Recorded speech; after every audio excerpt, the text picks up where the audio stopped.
Hello everyone, a very good afternoon. As we delve into today's session about analytics to optimize product content, we'd like to share the different types of analytics reports we use at ServiceNow and how we implement the takeaways in product content for an enhanced customer experience. I'm Prithvi Jagannath and he's Santosh Kumar, the partner of the presentation. We are here to share a unique tale. Analytics is a systematic and computation analysis of data. These data points help you to interpret a pattern and communicate with the leaders in your organization. With the help of these patterns, you can arrive at a clear decision making and informed decision making. This helps you in aligning your organization goals as well. With these patterns in your hand, you can get a comprehensive analysis and foresee how your content is provided. Also, as discussed, you can arrive at an informed data decision making and also create a next generation customer experience through product content.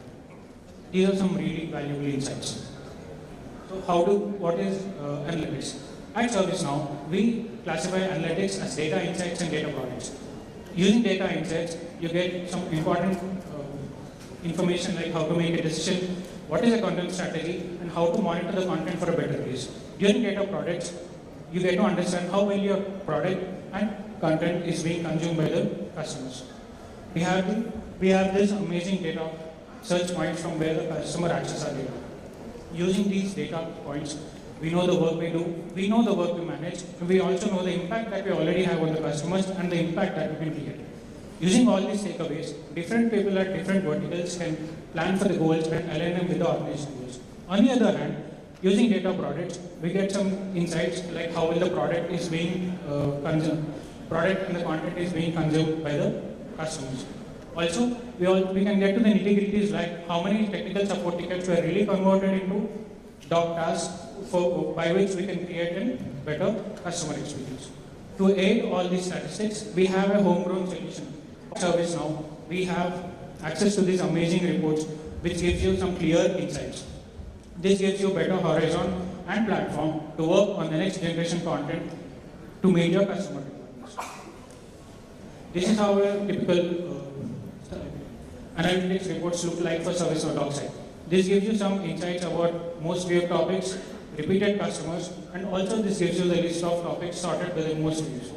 So you can understand where the focus is for the customers and where the content is not really performing well.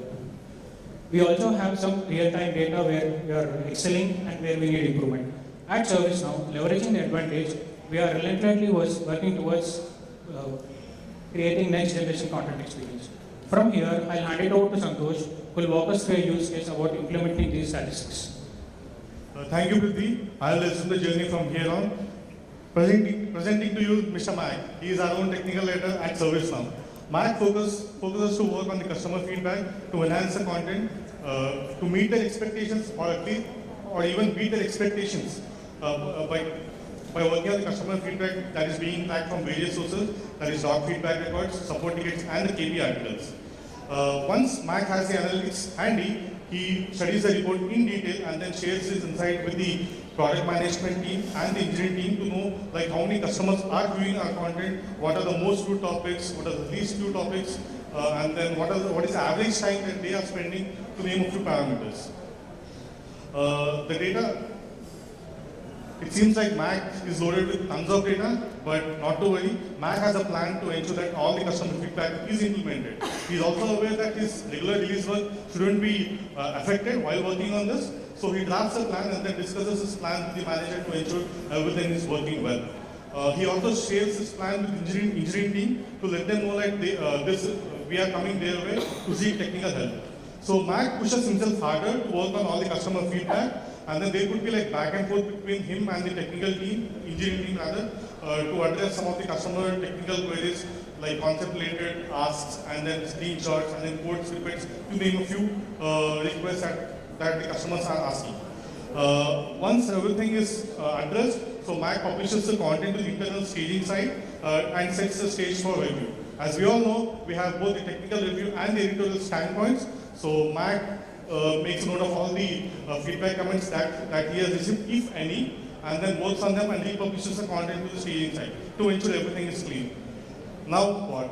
So the content is now available for the general audience for their consumption, The team is happy and elated to see that all the customer feedback has been addressed and there could be like minimal roadblocks for their product usage. But nevertheless, it's not easy. We need to like wait for 6 months time in order to get the actual stats. So Mac relearns the report after 6 months and then compares this analytics report with the first month and then sees as comments from the customers from the topics that have been revamped and also like more likes to the topics. So the data is interesting.